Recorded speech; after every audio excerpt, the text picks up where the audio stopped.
Di tengah pandemi, solidaritas terhadap sesama semakin menguat, saudara. Pemanfaatan zakat fitrah di masa pandemi menjadi bagian kepedulian umat muslim dan dapat disalurkan untuk warga yang terdampak COVID-19.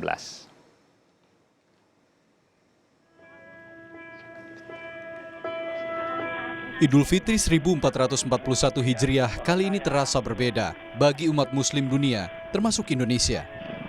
Idul Fitri di tengah pandemi berdampak besar dalam kehidupan sosial masyarakat.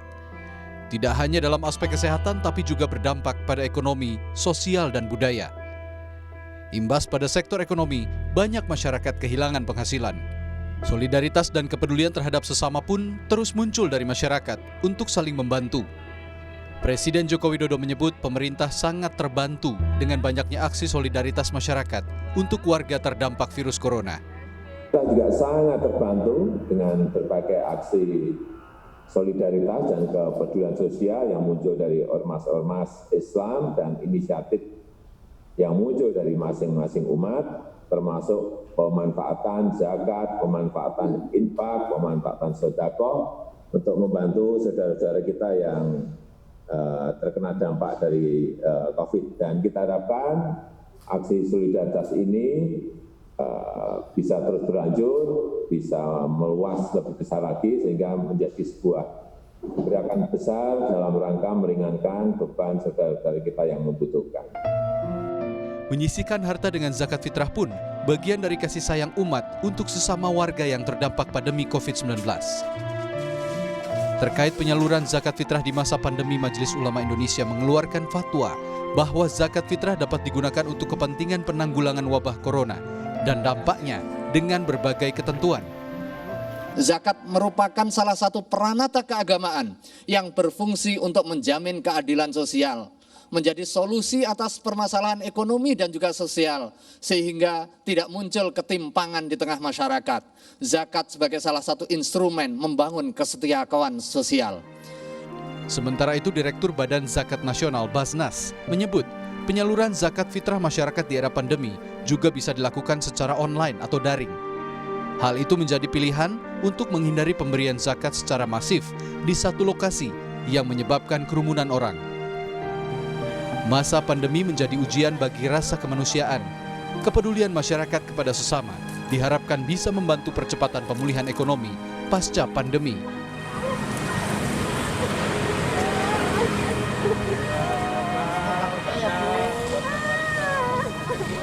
Tim Liputan, Kompas TV.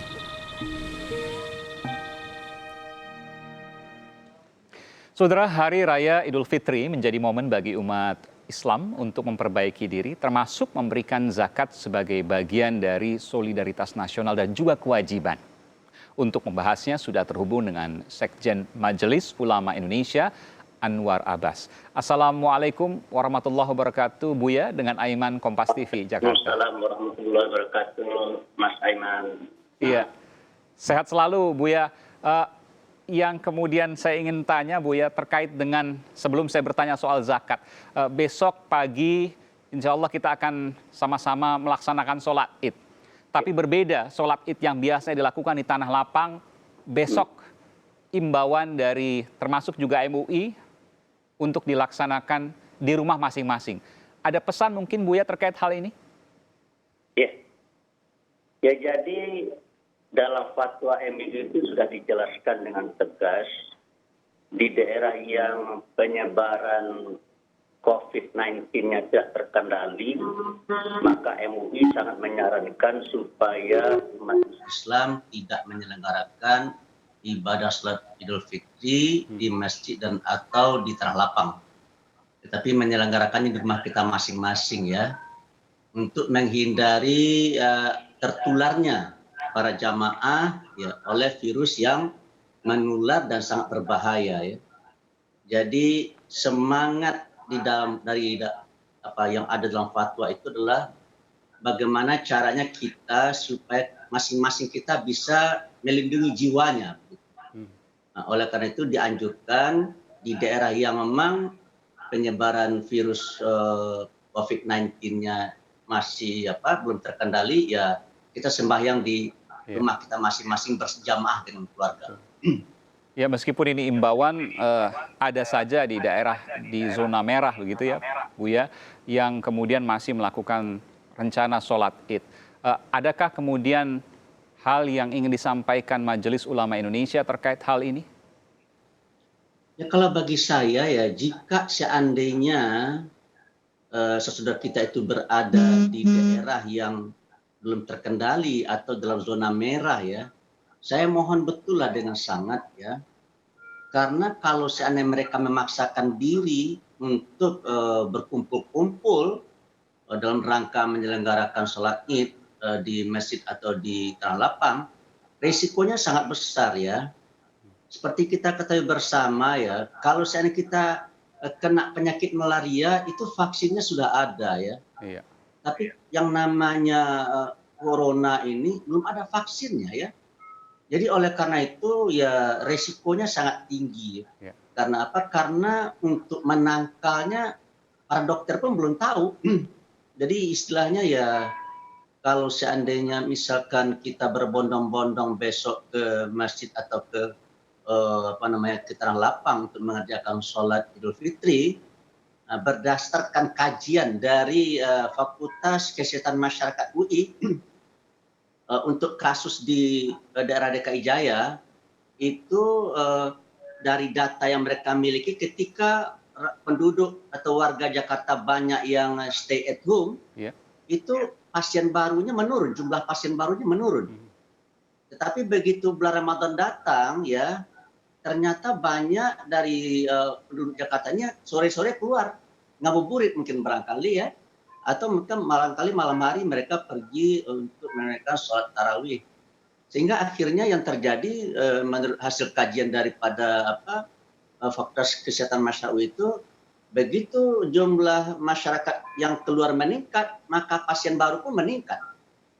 Dan kalau seandainya besok atau esok hari ya, banyak kaum muslimin melaksanakan sholat di masjid dan atau di tanah lapang, saya sangat-sangat khawatir ya tentang keadaan para jamaah nanti seusai sholat ya.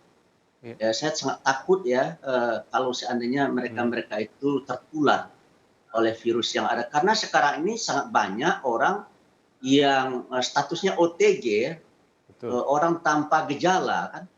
Jadi kita lihat dia sehat, dia bugar, tidak ada tercermin di wajahnya dia sakit, tetapi badannya penuh dengan virus corona. Dan kalau seandainya dia bicara, lalu ada dropletnya, kalau dia bersin ada dropletnya, kalau seandainya dia memegang sesuatu, lalu sesuatu yang dia pegang itu kita pegang lagi, ya pindah dia. Betul. Sehingga akhirnya orang yang tadinya sehat menjadi sakit karena tertular. Gitu. Oleh karena itu bagi saya menghimbau betul lah dengan sangat ya, supaya umat Islam ini menghadapi wabah COVID-19 ini tidak hanya menghadapinya dengan iman ya, tapi juga menghadapinya dengan ilmu ya. Jadi selain kita perkuat dan perteguh iman kita, kita juga harus meningkatkan pengetahuan kita tentang karakteristik dan cara-cara penularan dari virus corona ini. Dan kalau seandainya kita sudah tahu bahwa cara-cara penularan seperti itu ya kita hindari. Dan salah satunya itu adalah penularan virus corona ini sangat efektif di tempat orang berkumpul. Kita menyelenggarakan sholat Id di masjid atau di tanah lapang itu kan kita berkumpul-kumpul ya. Jadi kemungkinan kita akan tertularnya sangat tinggi. Dan dalam Islam, dalam salah satu ayat dikatakan oleh Tuhan, wala tulqu biaidikum ila tahlukah. Jangan kamu biarkan dirimu jatuh ke lembah kebinasaan ya. Jangan kamu biarkan dirimu jatuh ke lembah kesakitan atau ke lembah penyakit gitu ya. Apalagi misalkan sampai nanti kalau seandainya tidak bisa terobati ya bisa-bisa ya keadaan si pasien akan lebih sangat mengenaskan dari yang kita bayangkan. Iya. Memang ada data juga, saya tambahkan mungkin Buya, di FKM, Fakultas Kesehatan Masyarakat, yang menyatakan bahwa di antara kerumunan orang itu kemungkinan ada 1% yang mengalami OTG, orang tanpa gejala. Jadi itu yang kemudian dikhawatirkan. Koreksi jika saya salah Buya, bahwa ada kaidah menghindari bahaya lebih utama ketimbang beribadah pada saat itu. Apakah benar ini yang kemudian bisa kita aplikasikan ke dalam sholat Id ibadah besok ini? Ya, jadi Bung Aiman ternyata sudah tahu agama lebih baik nih. Amin. Ya, memang ada kaidah seperti itu. Misalkan kaidahnya ad-darar yuzal ya. Yang namanya kemudaratan itu, yang namanya kebinasaan itu harus kita hindarkan, harus kita singkirkan. Dan kalau seandainya kita akan bertindak dan berperilaku ya, maka pedoman yang diberikan oleh agama adalah la dororo wa la diroro.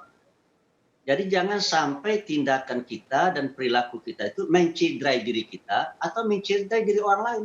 Itu tidak boleh dalam agama. Nah, cuma persoalannya sekarang adalah orang yang OTG itu kan dia tidak tahu bahwa dia sedang sakit kan. Iya. Itu yang jadi masalah. Oleh karena itu ya supaya tidak terjadi sesuatu hal yang tidak kita inginkan ya kaidah darul mafasid muqaddam ala jalbil masalih. Meninggalkan kemafsadatan itu harus kita dahulukan daripada mengambil kemaslahatannya. Menghadiri sholat Idul Fitri ada maslahatnya, ada manfaatnya ya. Tetapi juga menghadiri sholat Idul Fitri itu juga ada mafsadatnya. Kalau seandainya misalkan banyak atau sampai 1% dari jamaah itu terkena virus corona, waduh, saya tidak bisa membayangkan ya. Kalau reproduction normnya 1,5, berarti 1 orang akan menyebarkan ke 5 orang. 5 orang. Yang 5 orang nanti akan menyebarkan ke masing-masing 5 orang lagi. Ya, saya khawatirkan ya fasilitas rumah sakit tidak akan sanggup menampungnya ya. Dan itu bencana dan mudah-mudahan tidak terjadi. Iya, dan saya berdoa ya supaya ya jangan terjadi lah ya, karena semakin banyak warga masyarakat yang tertular ya, berarti semakin lama kita dalam krisis kesehatan ini. Semakin lama kita berlarut dalam krisis kesehatan ini, maka dia akan memukul ekonomi rakyat dan ekonomi bangsa kita. Dan kalau seandainya ekonomi bangsa ini terpukul, dan kalau seandainya terpukulnya semakin dalam, dikarenakan krisis ekonomi ini semakin berlarut, maka tentu tidak mustahil akan melahirkan krisis sosial. Sehingga nanti tidak mustahil terjadi pencurian di mana-mana, perampokan di mana-mana, pembegalan di mana-mana, kemudian pembakaran di mana-mana ya. Dan itu jelas-jelas sangat-sangat tidak kita inginkan. Betul, dan mudah-mudahan oleh karena supaya jangan terjadi krisis sosial yang seperti itu, kita harus potong dan usahakan supaya jangan krisis ekonomi ini jangan berlarut-larut, jangan berlama-lama. Dan supaya krisis ekonomi ini tidak berlama-lama, ya krisis kesehatan ini juga jangan berlama-lama. Nah, oleh karena itu kalau bisa kita usahakan ya wabah ini dalam sebulan, 2 bulan atau 3 bulan ke depan sudah selesailah urusan ini. Sehingga masyarakat sudah bisa beraktivitas seperti semula. Sehingga roda ekonomi kembali berputar seperti biasa. Baik, terima kasih Buya. Nanti saya akan lanjutkan Buya ke segmen berikutnya. Buya tahan dulu di situ. Ini informasi yang sangat berguna disampaikan oleh Buya tadi. Bagaimana kemudian menghindari kerumunan, menghindari sholat Id di tanah lapang. Sementara waktu ini, mudah-mudahan ini segera berlalu. Tahun depan kita bisa berkumpul bersama-sama lagi di tanah lapang. Dan juga kembali ke beribadah di masjid misalnya. Lalu kemudian ketika kemudian tidak menjaga, maka akan ada bencana yang tadi Buya jabarkan hingga sampai ke hal yang paling buruk. Mudah-mudahan tidak terjadi dan mudah-mudahan warga patuh apa yang kemudian disampaikan oleh pemerintah dan juga para ulama. Buya tahan dulu, nanti saya akan jeda. Setelah jeda saya akan berbincang kembali dengan Buya soal solidaritas nasional di kala pandemi ini yang dikaitkan dengan zakat fitri. Saya akan kembali saudara. Tetaplah bersama kami di Sapa Indonesia Malam Spesial Takbiran.